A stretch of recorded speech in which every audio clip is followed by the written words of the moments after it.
Hello friends, आपका ICIT online classes के channel में बहुत बहुत स्वागत है। इस चैनल को बनाया गया है कंप्यूटर के विभिन्न सब्जेक्ट्स को आसान हिंदी सहज भाषा में पढ़ाने के लिए। इसमें आपको office application, programming language, web technologies, RDBMS, जीएवीएमएस, अकाउंटिंग सॉफ्टवेयर के बारे में पढ़ाया जाएगा। मैं संतोष कुमार गुप्ता आपका फिर से स्वागत करता हूँ। अगर मेरा वीडियो अच्छा लगे तो शेयर बटन पर क्लिक करके ज़रूर शेयर करिए, लाइक बटन पर क्लिक करके लाइक करिए, सब्सक्राइब बटन पर क्लिक करके बेल आइकन को सेलेक्ट करिए, जिससे मैं कोई नया वीडियो बनाऊं तो उसका अलर्ट आपको तुरंत मिल जाया करे। तो चलिए फ्रेंड्स, मैं आज का क्लास स्टार्ट करता हूं। तो जैसे हम लोग प्रोग्रामिंग इन सी पढ़ रहे थे, तो आज हम लोग फिर सी प्रोग्रामिंग पे ही चर्चा करने वाले हैं। और आज का जो हमारा सेशन है ये 32 सेशन है। इससे पहले हम लोगों ने 31 सेशंस ये कंप्लीट कर लिए हैं। आज का जो हमारा विषय होगा वो विषय होगा प्री प्रोसेसर्स। तो हमारा जो सी लैंग्वेज है इसमें एक टॉपिक होता है प्री प्रोसेसर्स। हालांकि कहीं ना कहीं हम इसे पहले से यूज कर रहे थे, पर आज हम लोग जानेंगे कि ये क्या होता है, इसके कितने टाइप होते हैं, उन्हें कैसे यूज में लाया जा सकता है। तो आज का जो विषय होगा वो प्री प्रोसेसर का विषय होगा। तो देखिए, प्री प्रोसेसर का मतलब ये होता है कि आप जब कोई प्रोग्राम बनाते हैं तो आपके द्वारा जो सोर्स कोड लिखा आता है, जो आपके द्वारा टाइपिंग किया आता है, तो जब आप कंपाइल करते हो तो कंपाइलर आपके द्वारा लिखे गए सोर्स कोड को वन बाय वन कंपाइल करता है।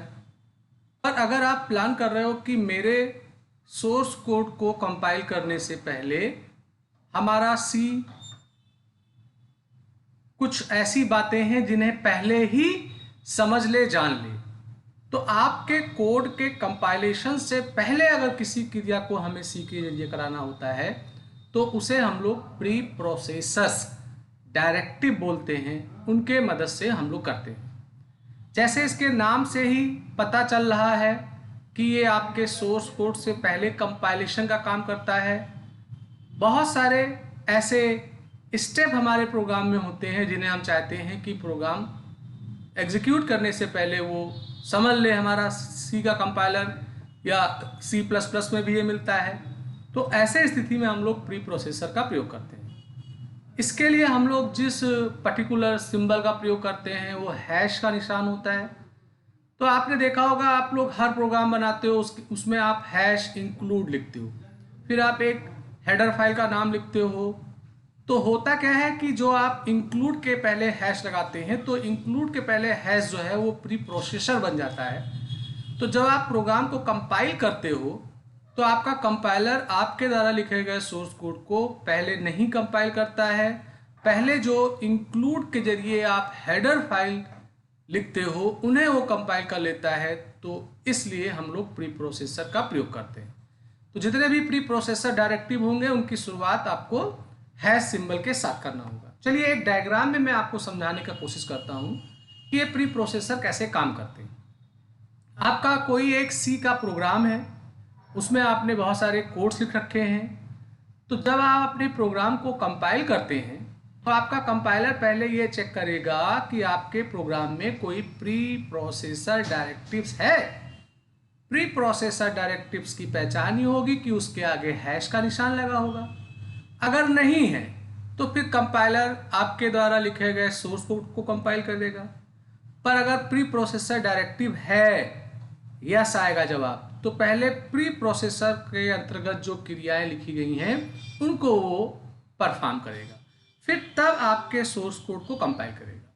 तो आपके कंपाइल सोर्स कोड से पहले वो प्री प्रोसेसर वाली बात को समझ लेता है और फिर वो ऑब्जेक्ट कोड बनाता है, फिर लिंकर आपका प्रोग्राम एग्जीक्यूट करता है और आपको आपका आउटपुट दिख जाता है। तो इस प्रकार से हमारा सी का प्रोग्राम काम करता है। अगर आप समझ पा रहे होंगे तो प्री प्रोसेसर का क्या रोल होता है वो यहाँ मैंने एक डायग्राम, एक फ्लो चार्ट के माध्यम से आपको दिखाने का काम किया है। अब आपके जो प्री प्रोसेसर्स होते हैं ये भी आपको 4 प्रकार के मिलते हैं। एक माइक्रोज होता है, एक फाइल इंक्लूजन होता है, ये आप पहले से यूज कर रहे थे। जो आप इंक्लूड के साथ हेडर फाइल लिखते हैं या यूज़र का कोई सी का फाइल इंक्लूड कराते हैं उसे हम लोग फाइल इंक्लूजन बोलते हैं। एक कंडीशनल कंपाइलेशन होता है और कुछ अदर डायरेक्टिव भी होते हैं। तो हम लोग आज इन्हीं चारों का ही चर्चा करेंगे कि ये क्या है और इन्हें कैसे यूज किया जाता है। तो इनमें अगर माइक्रोस की बात करी जाए तो माइक्रोस में क्या होता है, ये एक उदाहरण मैंने आपके सामने लिखा है। इसको हम लोग इम्प्लीमेंट करते हैं डिफाइन, एक कीवर्ड होता है और ये हैश के साथ लगेगा। प्री प्रोसेसर्स जितने भी डायरेक्टिव होते हैं उन्हें वैड मेन के ऊपर ही लिखना होता है, जैसे आप हेडर फाइल लिखते थे। तो यहाँ मैंने लिखा है लिमिट 5, तो इसका मतलब मैंने एक माइक्रो बनाया है। अब मैं अपने प्रोग्राम में कहीं भी लिमिट कैपिटल लेटर में लिखूंगा तो उसका मतलब वो इंटीजर 5 समझेगा। तो किसी कांस्टेंट को किसी एक आइडेंटिफायर पे हम लोग एक माइक्रो के रूप में बना देते हैं, और माइक्रो से आप फंक्शंस भी बना सकते हैं, जो मैं आगे आपको प्रोग्रामिंग के जरिए दिखाऊंगा। बेनिफिट यही होगा कि इसके जरिए जो भी बातें आप इनिशियलाइज करोगे तो आपके सोर्स कोड से पहले वो कंपाइल हो जाएगा। तो ये आपका माइक्रो आता है। फाइल इंक्लूजन आप यूज कर ही रहे थे। आपके द्वारा जो हेडर फाइलें होती हैं या और भी जो सोर्स फाइलें होती हैं तो उन्हें हम लोग इंक्लूड के साथ यूज करते हैं, तो उन्हें हम लोग फाइल इंक्लूजन बोलते हैं। और इनमें हम लोग दो फाइल यूज करते हैं, एक हेडर फाइलें होती हैं और एक जो हमारे द्वारा हम लोग फंक्शंस बना के एक सेव करते हैं अलग प्रोग्राम, उसे किसी दूसरे प्रोग्राम में इंक्लूड करते हैं, तो उसके लिए इसका प्रयोग करते हैं। और कंडीशनल कंपाइलेशन में क्या होता है, ये एक विशेष प्रकार का डायरेक्टिव होता है। इसके लिए इफ डेफ इन डेफ करके कीवर्ड्स हैं, इन्हें हम यूज करते हैं हैश का निशान आगे लगा के। और इसके मदद से हम लोग अपने प्रोग्राम के किसी विशेष पर्टिकुलर कोड को स्किप करा सकते हैं विशेष स्थिति के अंतर्गत। तो ये एक डायरेक्टिव है जिसे हम यूज करते हैं। फिलहाल अभी आप लोग फ्रेशर प्रोग्रामर हो, तो फ्रेशर प्रोग्रामर में ये फाइल इंक्लूजन और ये माइक्रोस तो आपको अच्छे से समझ में आएगा, आप इसे यूज करोगे। पर आगे के जो हैं ये फिलहाल साधारण यूजर यूज नहीं कर पाते हैं। जो लोग मशीन इंडिपेंडेंट कोड बनाते हैं, कंपाइलर्स वगैरह का डिजाइन करते हैं, उन्हें इन डायरेक्टिव की जरूरत पड़ती है, तो उनका वो प्रयोग करते हैं। कुछ और भी डायरेक्टिव्स हैं, जैसे एक अनडेफ करके होता है, इसका काम होता है जो आपने डिफाइन माइक्रो बनाया उसको डिस्ट्रॉय करने के लिए इसका प्रयोग करते हैं। एक प्रोग्रामा डायरेक्टिव्स होते हैं, इसके अंतर्गत स्टार्टअप और एग्जिट करके डायरेक्टिव आते हैं। इसका रोल ये होता है, अनडेफ का रोल होगा जो आपने डिफाइन के जरिए माइक्रो बनाया है उसको डिस्ट्रॉय करने के लिए, अनडिफाइंड करने के लिए। और इसका यूज ये होता है कि ऐसे कोई पर्टिकुलर फंक्शन है, तो आप चाहते हैं कि जब मैं प्रोग्राम से एग्जिट हूँ, प्रोग्राम जब हमारा फिनिश हो तो वो फंक्शन ऑटो कॉल हो जाए, तो इसके साथ लिखेंगे। प्रोग्राम जब स्टार्ट हो तो वो फंक्शन ऑटो एग्जीक्यूट हो जाए, तो उसके लिए हम लोग इसके साथ उसका प्रयोग करते हैं। तो ये 4 प्रकार के डायरेक्टिव हैं। विशेष करके ये आपके ओ लेवल ए लेवल के एग्ज़ाम में बहुत ज़्यादा पूछा आता है। मे बी 1 नंबर से लेके 5 नंबर तक के क्वेश्चन इनसे आ सकते हैं, इसीलिए मैं इनको विशेष तौर पे आपके सामने लेके आया हूँ। अब मैं आपको यहाँ पर कुछ प्रोग्राम का उदाहरण भी दिखा रहा हूँ। तो अगर आप देख पा रहे होंगे तो मैं यहाँ माइक्रो का यूज कर रहा हूँ। यहाँ मैंने डिफाइन कीवर्ड का प्रयोग किया है, प्री प्रोसेसर डायरेक्टिव का प्रयोग किया है, मैक्रो बनाने के लिए इसका यूज किया जाता है। मैक्स एक आइडेंटिफायर है, जरूरी नहीं कि एक कैपिटल लेटर से ही लिखा जाए। और यहाँ 5 इसका एक इंटीजर वैल्यू मैंने दिया है। तो इससे होगा क्या कि मैं अपने प्रोग्राम में जहाँ भी कैपिटल लेटर में मैक्स लिखूंगा तो उसका मतलब वो कंपाइलर उसे 5 समझेगा। तो यहाँ मैंने एक लूप चलाया है साधारण, जो 1 से लेके मैक्स तक गया है, माने 1 से लेके 5 तक जाएगा। तो ये 5 टाइम लूप चलेगा और जो भी इसका लूप के अंदर मैंने कोड लिखा है उसके अकॉर्डिंग मेरा जवाब आएगा। तो ये एक छोटा सा उदाहरण था, सहज उदाहरण था, जिसमें मैंने आपको डिफाइन यानी माइक्रो को इम्प्लीमेंट करके दिखाया। अब मैं आपको एक माइक्रो का और यूज़ दिखा रहा हूँ। मैं इसमें माइक्रो के मदद से एक फंक्शन बनाने का काम कर रहा हूँ। तो फंक्शन में क्या हो रहा है कि यहाँ मैंने एक फंक्शन बनाया है, उसका नाम दिया है एरिया, और इसके आर्गूमेंट में मैंने 2 वेरिएबल, 2 आइडेंटिफायर लिखे हैं।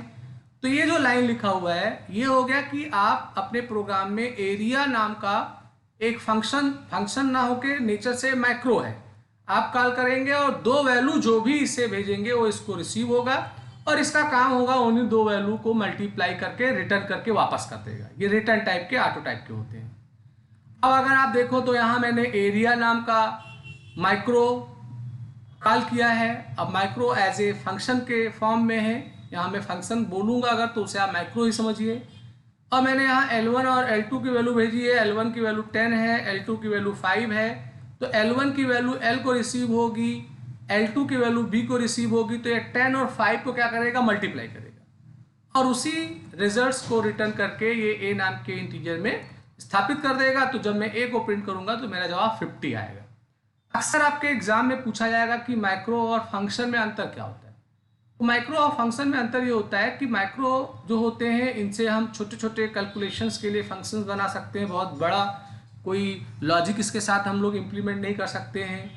तो अगर छोटे छोटे कैलकुलेशन परफॉर्म करने के लिए हमें फंक्शंस बनाने हैं तो बेहतर है हम माइक्रो बना लें। माइक्रो चूँकि प्री प्रोसेसर डायरेक्टिव है तो ये हमारे सोर्स कोड से पहले एग्जीक्यूट होता है। इसका एक ये स्पेशल बेनिफिट होता है।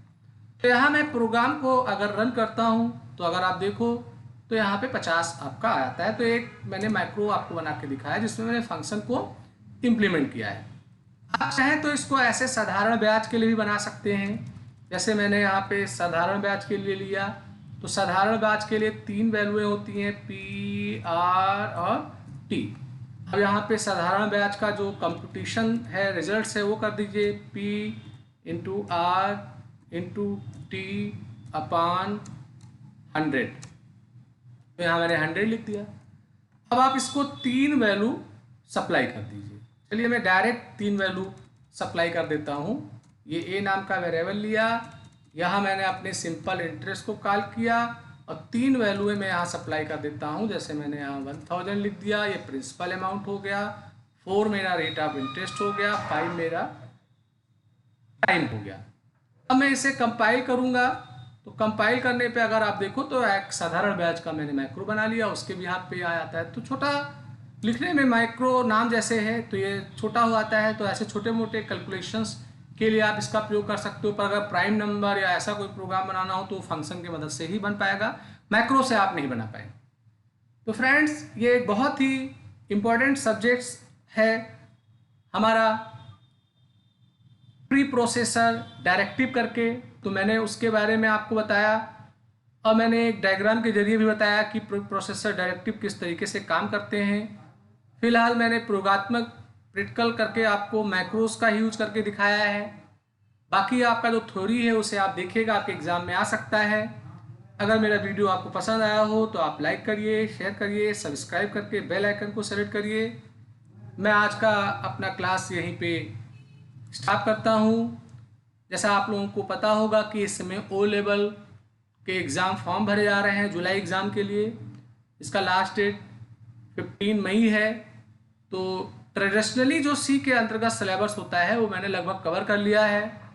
अब फ्रेंड्स मेरा जो आगे का वीडियो होगा वो C से ही होगा, मगर O लेवल और स्पेशली A लेवल के जो कैंडिडेट्स हैं वो एग्ज़ाम में अपेयर होंगे जुलाई में। तो उनके एग्ज़ाम के प्रिपरेशन के संबंधित जो इम्पोर्टेंट चीज़ें हैं, कुछ ट्रिक्स हैं, कुछ सावधानियां हैं, उससे रिलेटेड वीडियोस बना के आगे मैं डालूँगा।